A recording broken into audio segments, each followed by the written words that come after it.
Good day, everyone. For today, our report is all about tumors of poultry.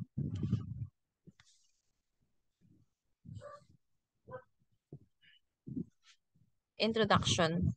So, other tumors refer to tumors of chickens, turkeys, ducks, geese, guinea fowl, and other poultry. It is an abnormal tissue mass which usually persists independent of initiating factors whose excessive, often uncoordinated growth can threaten the host through compression, infiltration, or remote spread. The most the tumor prevalence in poultry does not only depend on species, breed, age, or sex, but it also depends on intrinsic factors such as hormonal, genetic, and or developmental. But extrinsic factors also viral, chemical, environmental factors.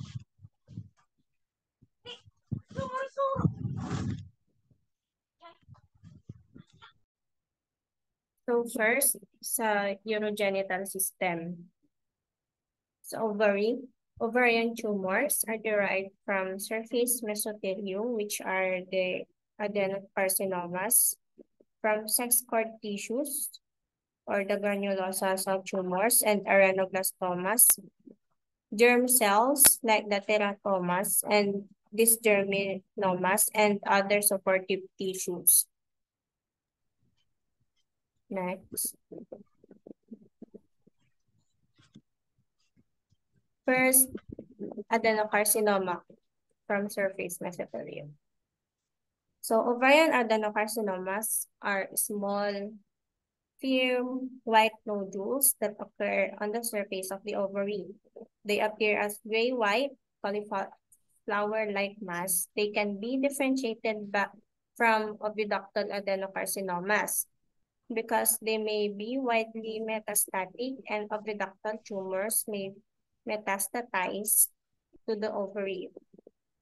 These small tumors contain predominantly epithelial cells and little surface stroma, while larger tumors are often serous. In advanced cases, ovarian follicles fail to mature and oviducts are often atrophied. Histologically naman, ovarian carcinomas are often composed of acini lined by cuboidal to low columnar non-ciliated epithelial cells. An ascitic fluid often develops with the growth of the metastasis, and terminally affected hens may assume an upright penguin-like posture. So nakakaroon sila ng upright penguin-like posture because of the ascitic fluid na nagde-develop within the growth. The mitotic rate is variable in many cases. Mitoses are not prominent. In some serosal implants, there may be proliferative response of the underlying muscularis. Similar ovarian adenocarcinomas have been described in turkey hens also.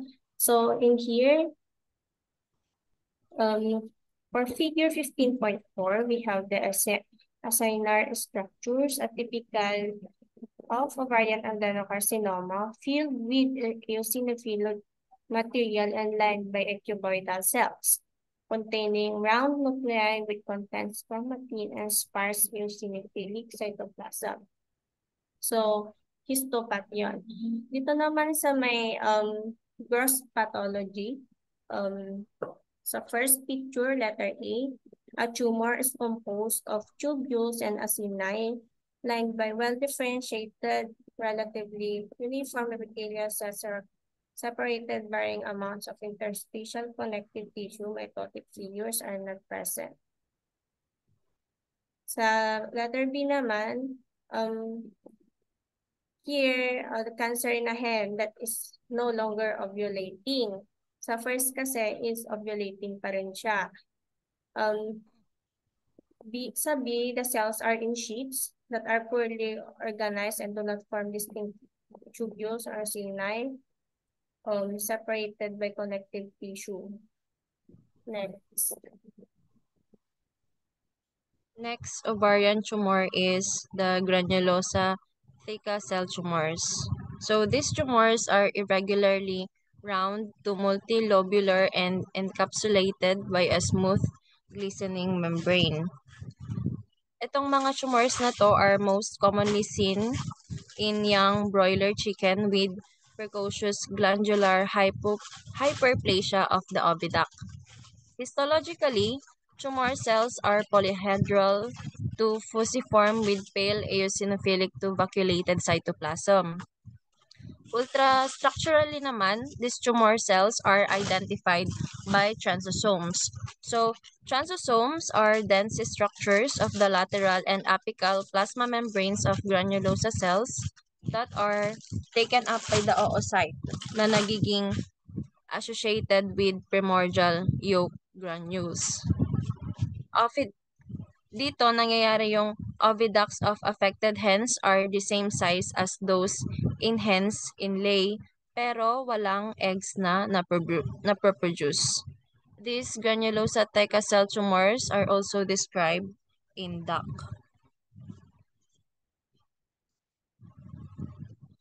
Dito sa figure, this is histological.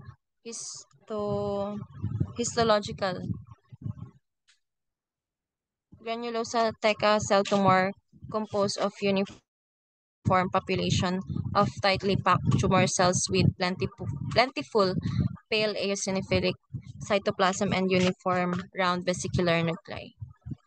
Ito, doon sa arrow, makikita yung mitotic figure.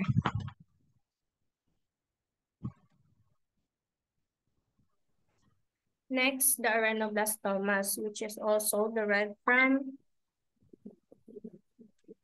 sex cord tissues.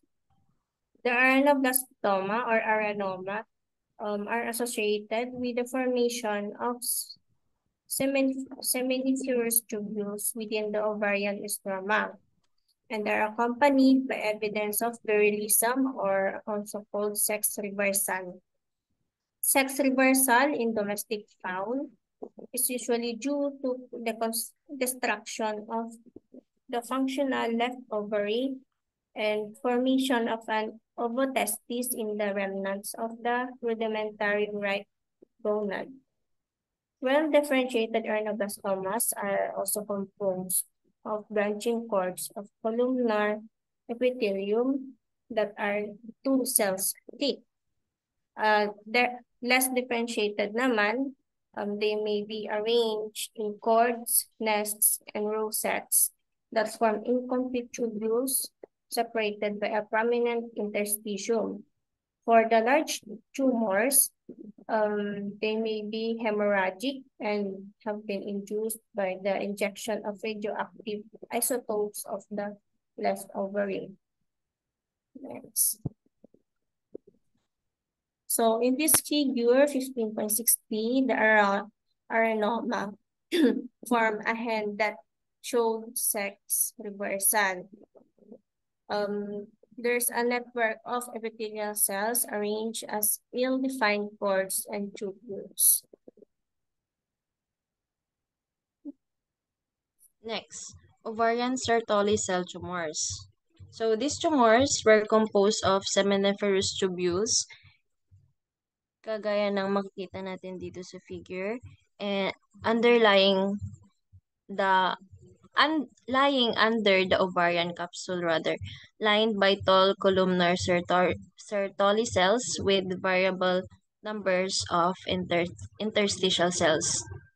Dito sa tumors na to, walang nangyayaring sex reversal or virilism or hormone alteration.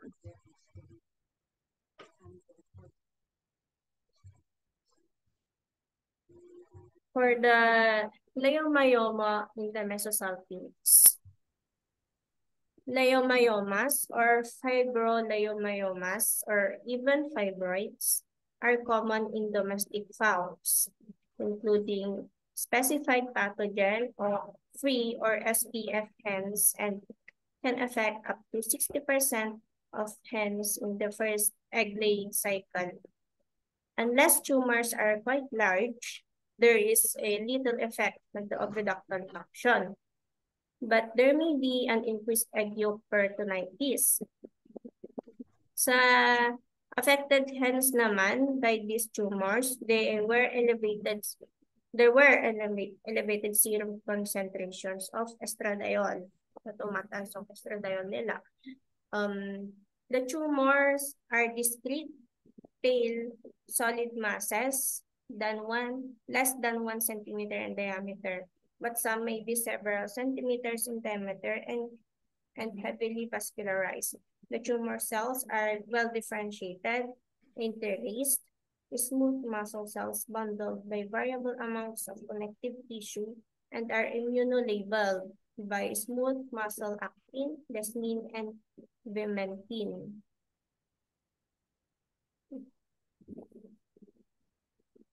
So in here, for the histology, the leiomyoma of mesosalpingo is composed of smooth muscle fibers arranged in compact whorls. Mitosis are absent from this field and the nuclear cytoplasmic ratio is low. So this is the gross pathology of leiomyoma in the mesosalpingo. So pale siya. Meron siyang solid masses less than 1 centimeter in diameter. And they are heavily vascularized. Next. Adenocarcinoma in oviduct. Kanina, ovarian adenocarcinoma. Ngayon, adenocarcinoma in oviduct. It arises in the upper magnum with occasional tumors seen in the uterus or infundibulum. These tumors are often metastatic to the mesentery and serous surfaces of abdominal organs, lalong-lalo na sa pancreas and duodenum, but can also be seen in ovary and occasionally to the surface of the liver and spleen. So, the prevalence of oviductal adenocarcinomas are determined by examining the oviductal mucosa for tumors. Histologically, these tumors are composed of concentrically arranged columnar epithelial cells with acidophilic cytoplasmic secretory granules and pale and large nuclei. Adenocarcinomas are grossly evident as small, pink to gray, firm masses that protrude sa lumen ng oviduct and may invade through the muscularies.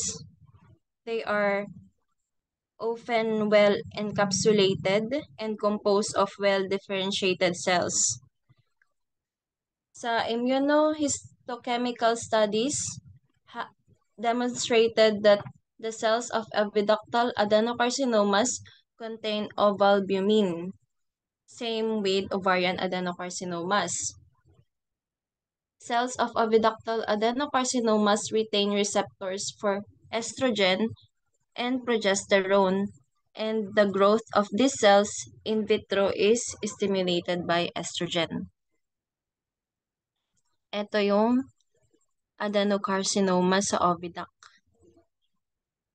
Makikita na small pink yung itsura niya. Tapos, ito naman yung nag-metastasize na ovarian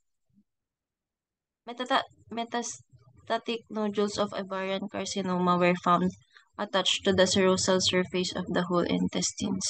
'Di ba itong oviductal adenocarcinomas, sabi niya, pwedeng makita sa intestines, abdominal organs, ganun. So, eto siya, nag-metastasize.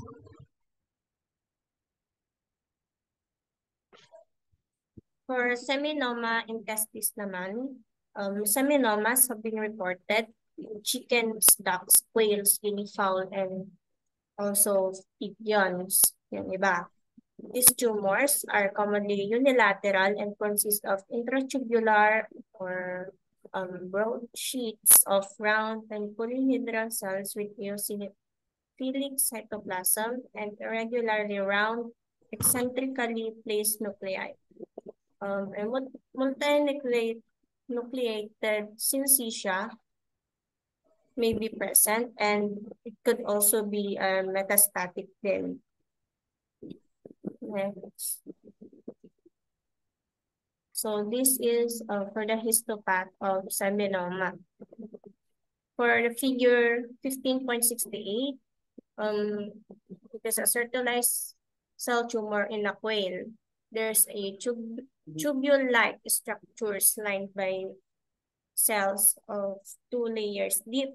And for 15.69 figure naman, this is a seminoma in a duct. Lobules are pleomorphic polyhedral cells with finely granular cytoplasm, some of the nucleated cells, and delicate stroma.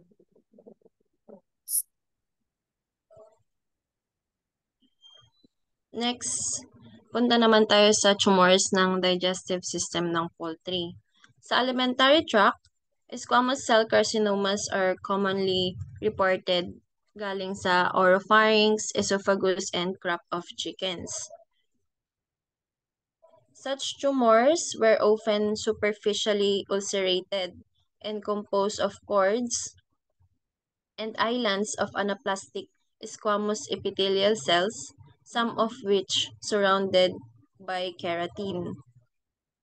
Multiple papillomas have also been described in the esophagus and crop of chickens, and proventricular adenomas and adenocarcinomas are also described. Ito yung esophageal squamous cell carcinoma. Makikita dito na yung lumen niya is dilated and there is an extensive circular loss of mucosa on the oral portion near the pharynx. In this area, a mass of 7.0 cm in diameter, ulcerated, yellow, and interspersed with gray friable material dito.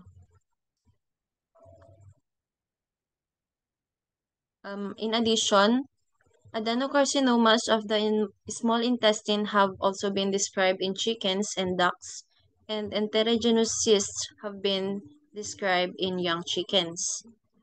Leiomyomas and leiomyosarcomas have been described affecting the gastrointestinal tract of poultry. Dito, adenocarcinoma of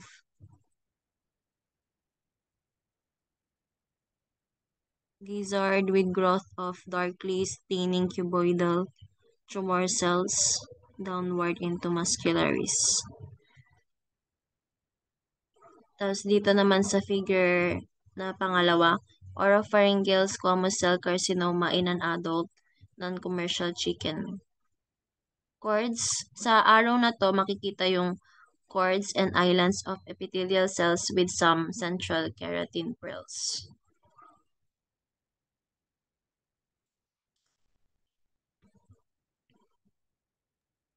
Next, for the adenocarcinoma in pancreas.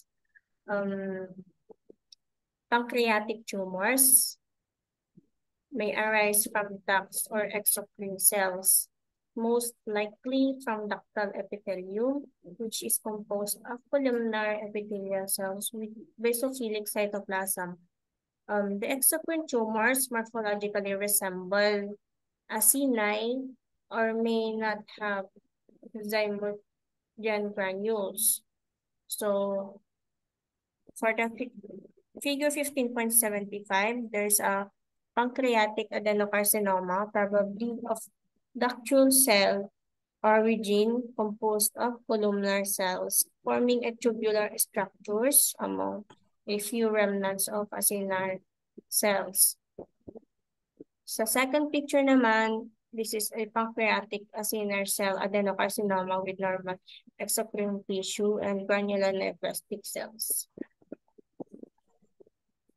Next. Punta naman tayo sa peritoneum. Mesothelioma in peritoneum.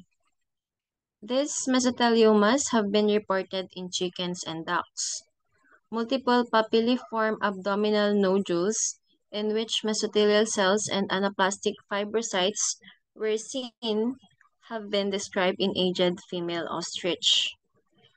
Kadalasan, merong tumors, meron ding ascites, and tumors invest in the serosal surfaces of abdominal organs. So, nandun lang sila sa serosal surface. Histologically, the papillae are covered by cuboidal mesothelial cells supported on delicate stalk. In this figure, makikita yung mesothelioma with prominent neoplastic epithelial cells supported on a delicate stalk.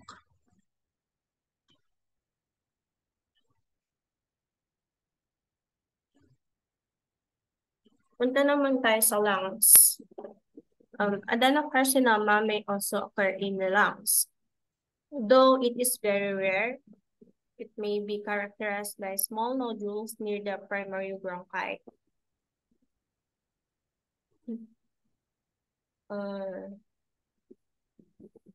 A papillary adenocarcinoma arising multifocally from parabronchi, cuboidal epithelial cells naman replaced most of the lung, and there were metastases in the thorax and the abdomen. So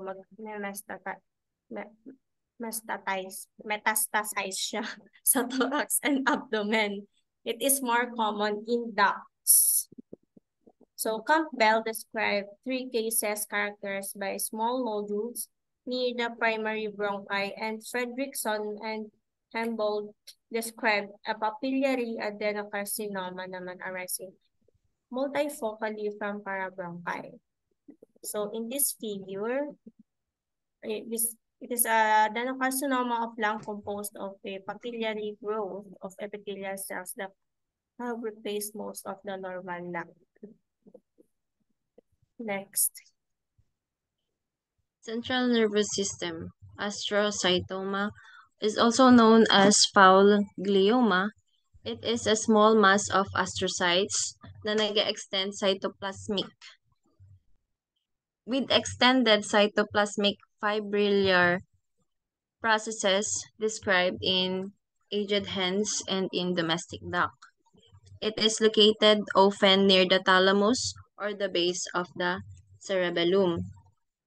Clinical signs na makikita sa mga affected poultry animals are often neurological, which include transitory wry neck, retropulsion, and incoordination or ataxia. It is caused by infections with a specific subgroup A avian leukosis virus.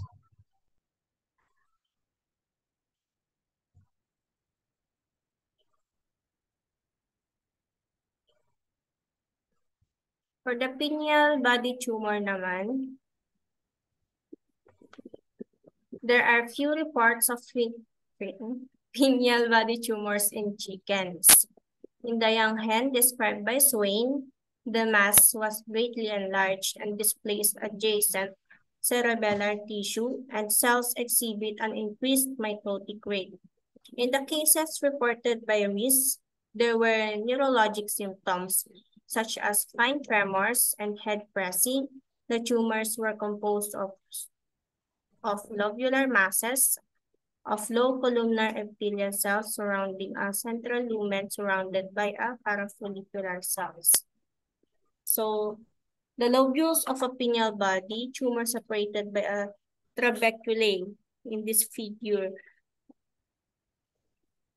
A palisaded low columnar epithelial cells with large vesicular nuclei are surrounded by a smaller parafollicular cells. Next. Peripheral nervous system, neurofibromas.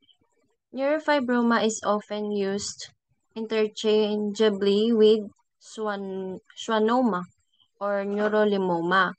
Pero yung pagkaibahan nito, yung schwannomas are homogeneous proliferations of Schwann cells, while neurofibromas contain a mixture of nerve elements including Schwann cells.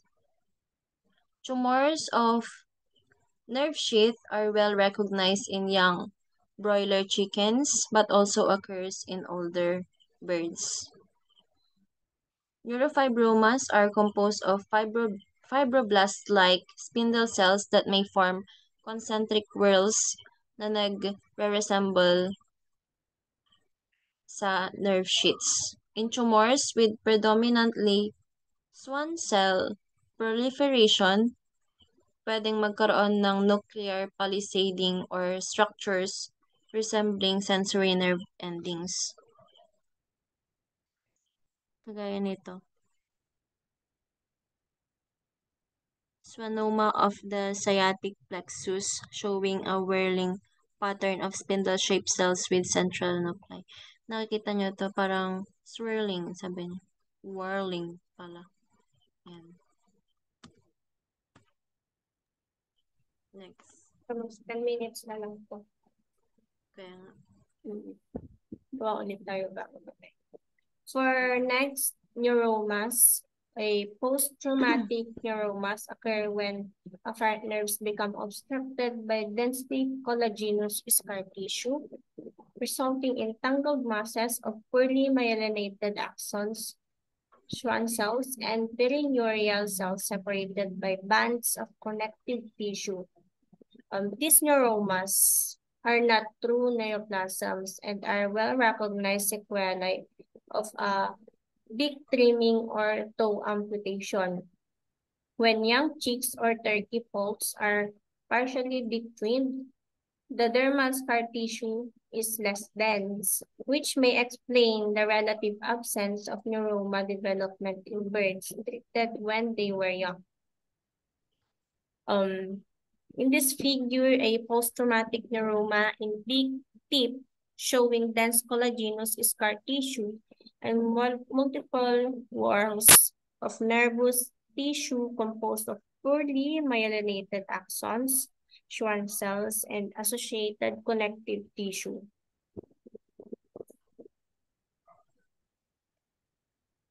Melanoma. Melanomas in chicken, including some originating in the ovary with metastasis to the other organs, have been described in chicken. So, multifocal melanomas with the appearance of malignancy have been seen affecting the skin, visceral organs, musculature, and other tissues in young broiler chickens, pati sa 16-week-old pullet. Melanocytes in avian melanocytic tumors often do not react with antibodies to S100 proteins even though normal nerves are S100 immunopositive. These cells may be spindloid or there may be closely packed masses of polyhedral melanocytes reminiscent of epithelial tissue. Malignant melanomas have also been described in ducks, and pag benign melanomas naman, makikita siya sa mga mata ng chickens.